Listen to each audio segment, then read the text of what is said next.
Okay, so contamination.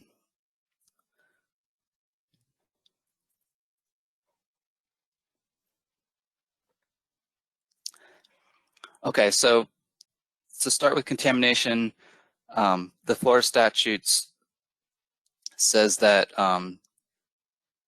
property for transportation facility or transportation corridor is not subject to any liability imposed by Chapter 376 or Chapter 403 for pre-existing soil or groundwater contamination due solely to its ownership.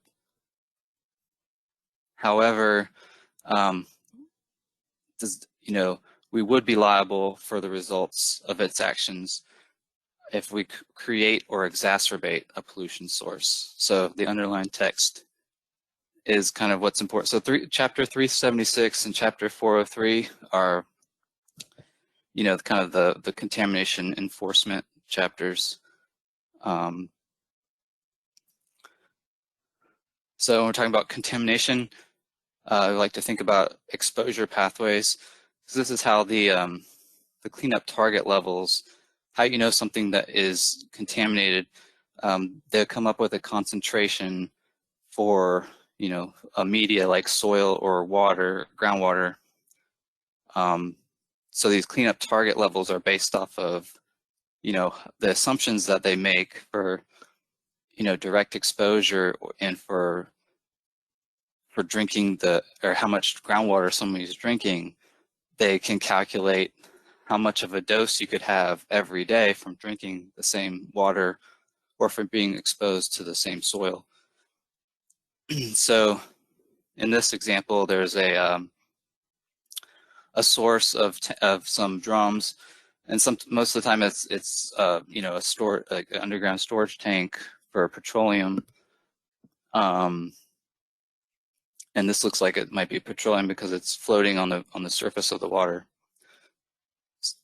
But anyway, so when we build a road, and we don't want to exacerbate this, we don't want to dig up any soil that's contaminated and move it to somewhere else and cause a problem somewhere else. Alternatively, we don't want to de-water like a contaminated groundwater plume and not treat it and discharge it to some surface water somewhere else. Okay, so how do we identify and make sure that we don't exacerbate any plumes? Okay, so we start with a level 1 assessment.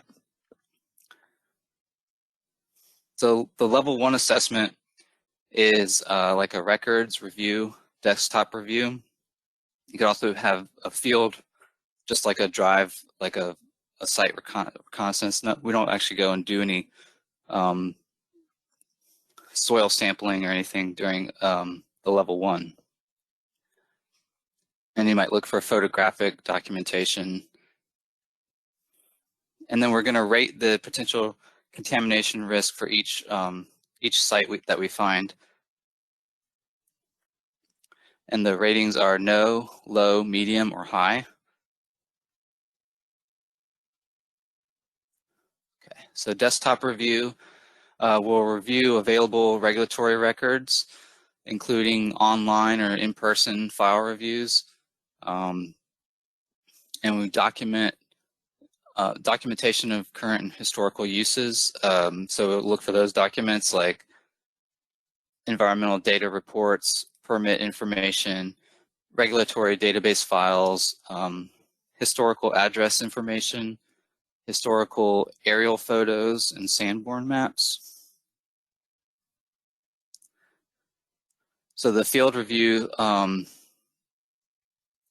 might look like looking at FDEP and EPA comments, changes in topography from when you're looking at the aerials, such as depressions or mounds indicative of subsurface concerns, or maybe, this is a site reconnaissance. So you might be actually out there in the field looking for these things like little mounds, visual indications of surface spills, tanks, suspicious odors, sinkholes, distressed vegetation, ventilation pipes, and drums or chemical storage containers. So when the review of the historic photos is, again, aerials and ground level photos. Maybe they would use the Google Street View or something like that, and recent photos. So risk ratings should be established for each suspected site within or adjacent to the proposed right-of-way limits, and should be completed for each design alternative. They reflect the relative degree of concern that contamination may have on the project's design, construction, or schedule. And results of the level 1 should be included in the environmental documents for the project, including a summary of the CSER. That's the contamination report. So a no rating means that you haven't found any evidence of contamination. So there's no potential for contamination to impact the project. A low rating means that there might be contamination, but you have enough information to be able to say that it won't won't impact the project. But there is contamination. And here's an example, because it's not a current facility, and they probably have, it looks like they took the building down, so maybe they've done some remediation at the site, but they know enough about the contamination there that they know their project, what they're doing for their project isn't going to be impacted by it. So it's a low rating. So a medium rating is kind of like the unknown, so it's a current operating facility, and it's not been evaluated by DEP or anything, and it might have abandoned UST sites, underground storage tanks. So this is kind of like, it's suspected, but we don't really know how it's impacting the project yet. So that's why it's recommended for further assessment in like a level 2 assessment.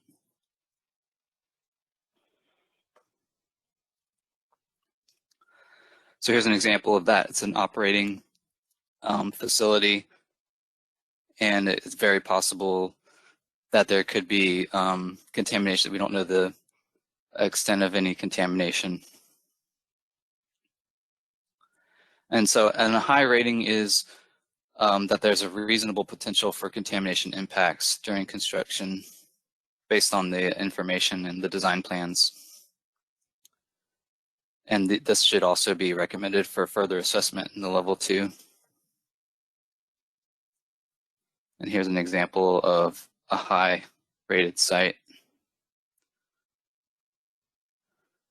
Okay, so risk ratings, the information sources for desktop review is DEP's, some of their sites, the institutional control registry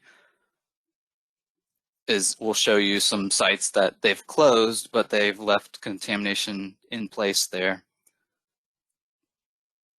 The contaminator locator map that's a nice reference. It has everything that the Oculus database has, but you can find things by looking at a map instead of having to know all the information about it, like the facility ID and stuff like that. You can just search by the map and find, the road that you're looking at and find the sites near it. And MapDirect is similar to Contaminator Locator Map, but it's a little bit beefier of a system. Okay. So here's some links for aerial photos and the county specific. So the county specific property appraiser website is handy to see what people are doing, or who owns, like what properties near your project. and then the Sanborn maps. Okay, so the level 1 report, the purpose of the report, the purpose, and so it's going to contain all these things, the purpose and need statement, the project description, the proposed improvements, the termini, the land uses, hydrologic features. It's important to know which way groundwater is flowing, for example, and the methods used to perform the level 1 assessment, a brief description of each alternative, and identification of contaminated sites on a figure or table, and ensure contaminated site information is presented in the appropriate document.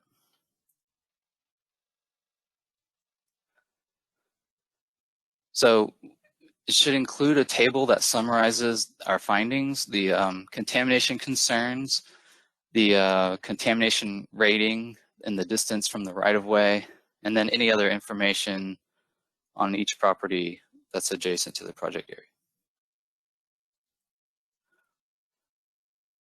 So discussion of potential contamination impacts on the project, and it'll include provide recommendation as to which alternative would have the least potential for contamination impacts.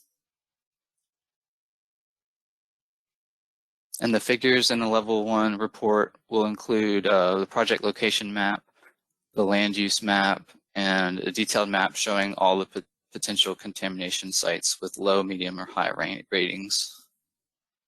And a revised CSER may be done if enough time has elapsed or there have been plan changes. Okay, so field review.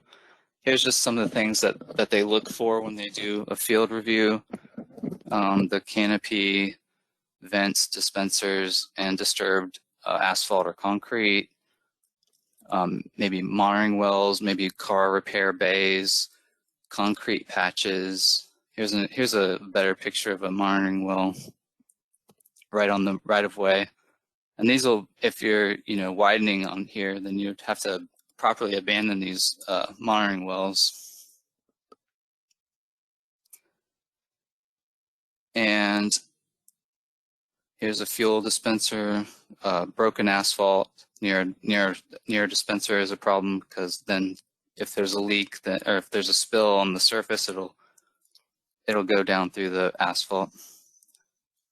And this is what underground storage tanks look like. Okay, so for the report for the SEER, it should summarize the results of the contamination screening evaluation, and the summary should answer the following questions. Are there known or potentially contaminated sites within or near the project area? How did the project avoid or minimize impact to any known or potentially contaminated sites?